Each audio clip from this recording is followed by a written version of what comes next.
Disney isn't known for making films that end up being referred to as disasters at the box office or failures or bombs or whatever negative word you want to attach to it.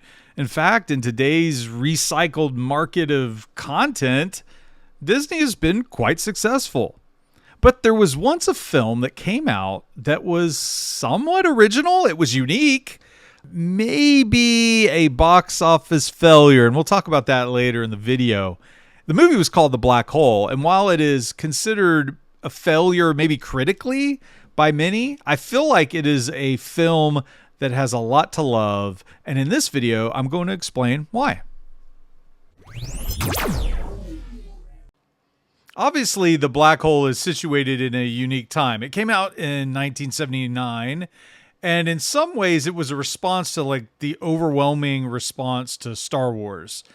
It was also, interestingly, an attempt on the part of Disney to try something that pushed the limits of their studio and to change things. It was, in fact, the first Disney PG film, and because of that, it was released as a Buena Vista film. But why the love? Like, why do I think there's some things about it worth loving? First, I love the setup to the story. The hook is good. In this story, the USS Palomino, which is like a research vessel, is on its way back to Earth after their voyage. And on their way back, they find the USS Cygnus dangerously close to a black hole. The Cygnus has been missing for some time. And in fact, one of the crew members that's on the Palomino, Kate, her father was on this missing ship, the Cygnus.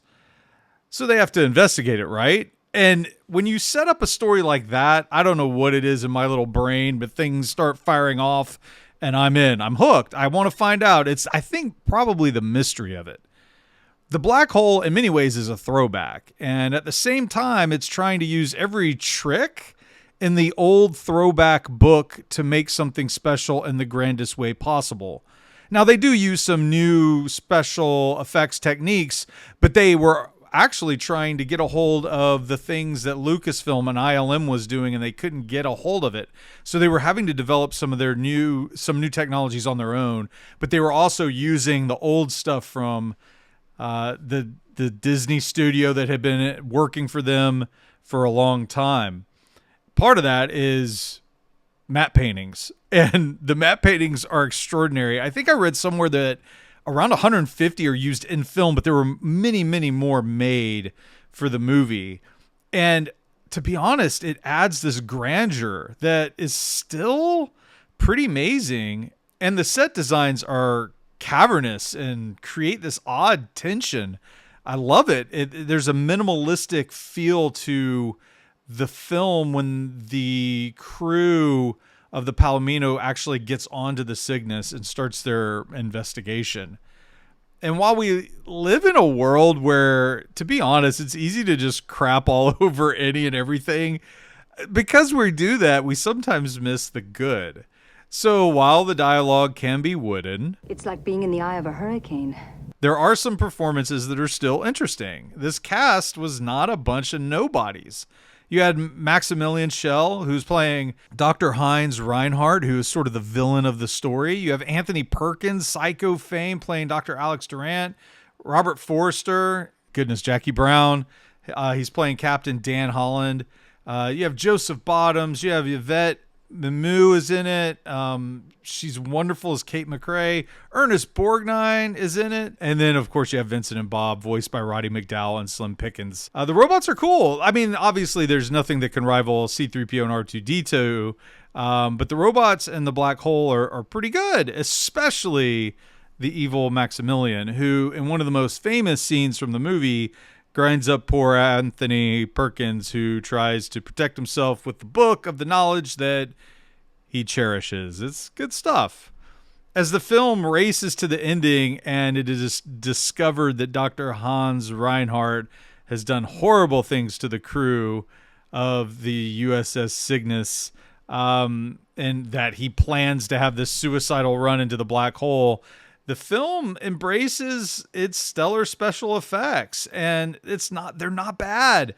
Perhaps the best effect sequence done is the meteor shower and the iconic scene of one of those meteors rolling down the length of the ship. It's imaginative stuff. And on the big screen, I remember as a kid, I found it breathtaking. And this was the time of Star Wars, right? Where A New Hope was full of breathtaking things. But I definitely remember the feeling I had as a child watching that sequence, being totally blown away by it. What amazes me about the black hole is how it ends. It might be one of the most odd endings you can ever expect. And it's a Disney movie. I think that's kind of what makes it even crazier. It's like they tried for like a 2001 A Space Odyssey Kubrick ending, but fell like a bit short. Still, it's wild. They see, I guess, hell and heaven and an angel. I don't know. It's really a risky thing to do. And Star Wars, I don't think ever got that weird. So the black hole was a risky film for Disney. I feel like they wanted to take this risk to change maybe the trajectory of the studio and what was being made.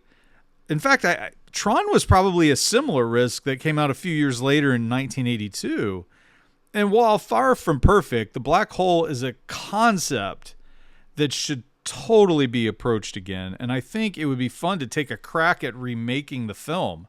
Of course, many call it a bomb. I've heard people refer to it as this failure, bomb. Some people say a disaster. I mean, it made decent money, but I think there's much to admire. And if you want to see like Disney like swing for the fences in the late 1970s, you should watch The Black Hole. I don't know if they're swinging for the fences as much anymore, and they seem to be just recycling stuff. That's just my opinion, but I feel like The Black Hole is something kind of adventurous just in the shot that they're taking, and it's totally worth your time if you want to watch something weird, crazy, interesting, and a throwback.